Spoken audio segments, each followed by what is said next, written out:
Faith screamed. She collapsed, sobbing. Her hands reached out but grasped nothing. Constant knelt beside her, hands to the stone, head bowed.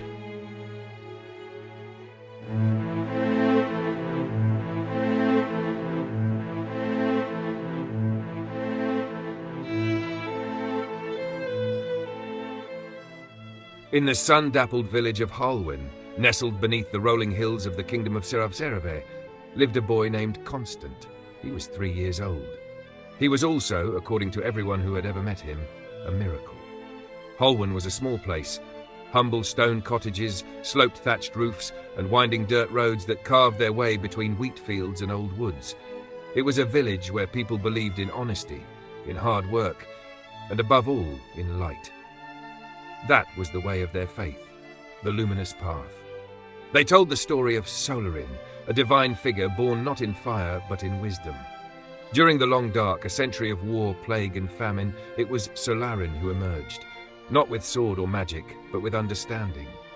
He carried with him the Codex of Dawn, and with it taught the people clarity, humility, and inner truth. The world healed not by force but by discipline.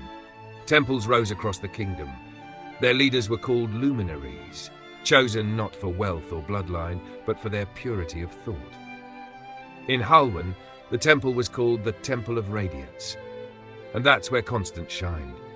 Every light day, the sacred start of each week, he would walk hand in hand with his parents and sister to the temple, a white structure nestled between old trees and stone gardens. The temple bell rang softly in the morning wind, and when Constant entered, the room felt brighter. He could recite passages from the Codex of Dawn fluently, not just repeat them, understand them.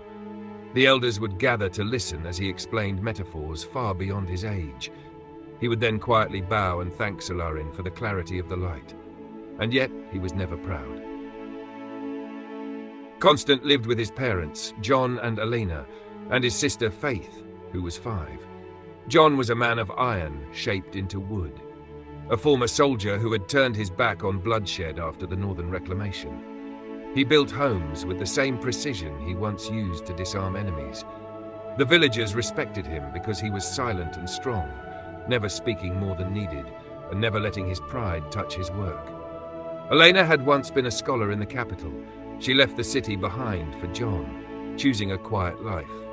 She read to her children every night, scrolls, scripture, even stories of old kings and ancient philosophers. Her hands, always ink-stained, smelled of lavender. Faith was clever and sweet. She could write the alphabet and solve simple arithmetic, and she beamed whenever anyone praised her. She was a good child, a gentle one. But Constant, he was different. People said he had the soul of a saint.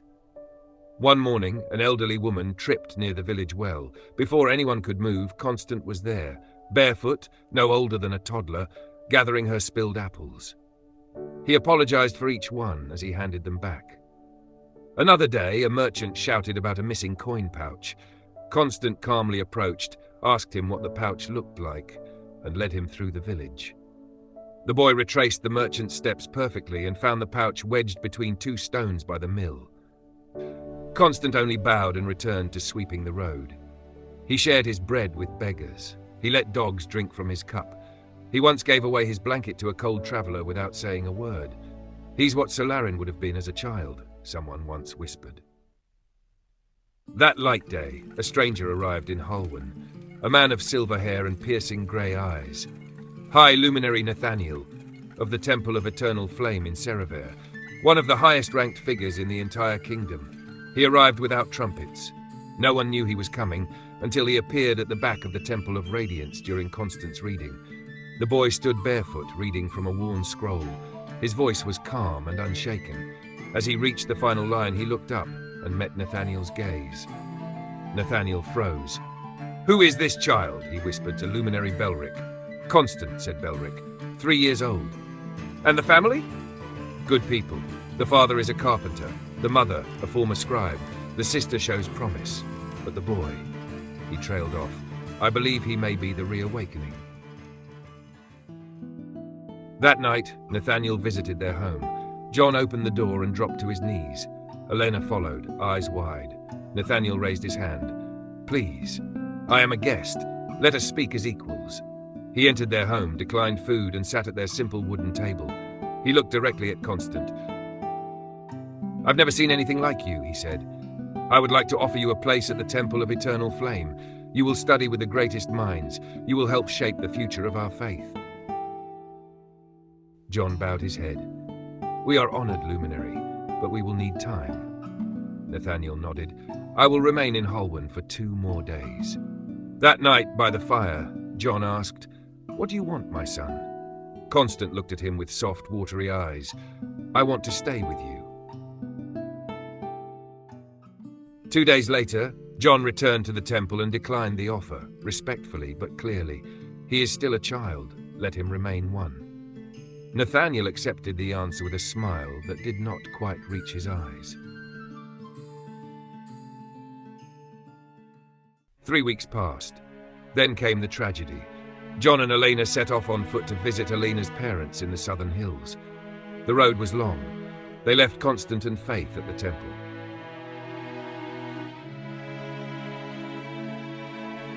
One week later, a luminary entered their room.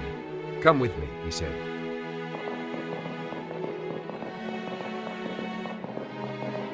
In the temple hall, 2 knights stood in silent armor. "Your parents," one said, "are no longer with us." Faith screamed. She collapsed, sobbing. Her hands reached out but grasped nothing. Constant knelt beside her, hands to the stone, head bowed. Then, beneath the shadow of his hair, a smile. It began as a twitch, a subtle shift in his cheek. He was not relieved. He was not sad. He was calm, and then pleased. It had not been his doing, but it was convenient. So convenient. It was as if the world had finally decided to stop dragging its feet. He did not mourn. He calculated.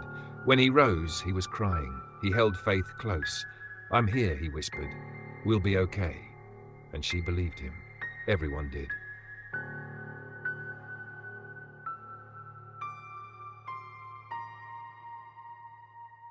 They were sent to Revered, to the Temple of Eternal Flame. The journey took 4 days. They travelled by carriage along with 3 guards, a young luminary in training named Serin and a scribe named Tolan. Faith leaned into Constant the entire time. She asked questions about every bird and village they passed. She laughed at everything he said. Constant answered gently. He shared food. He prayed with her every night. The guards adored him. "He's a gift from Solarin," one of them said. Tolan watched him carefully. He spoke less, too observant, too curious. So Constant acted. "It started with charm. Would you like some of my bread?" Constant asked sweetly, offering Tolan the better half. It moved to lies. During dinner, he told Serin, "Tolan asked me why my parents didn't take me. Was that rude?" Then the drop. Constant feigned sleep, murmuring in fear. "He scares Faith," he whispered one night, loud enough for a guard to hear. By the final day, Tolan sat in silence, isolated and scorned. Even Faith didn't speak to him, because Constant had told her he was not to be trusted. No one questioned it, not when the boy telling the story smiled like the sun.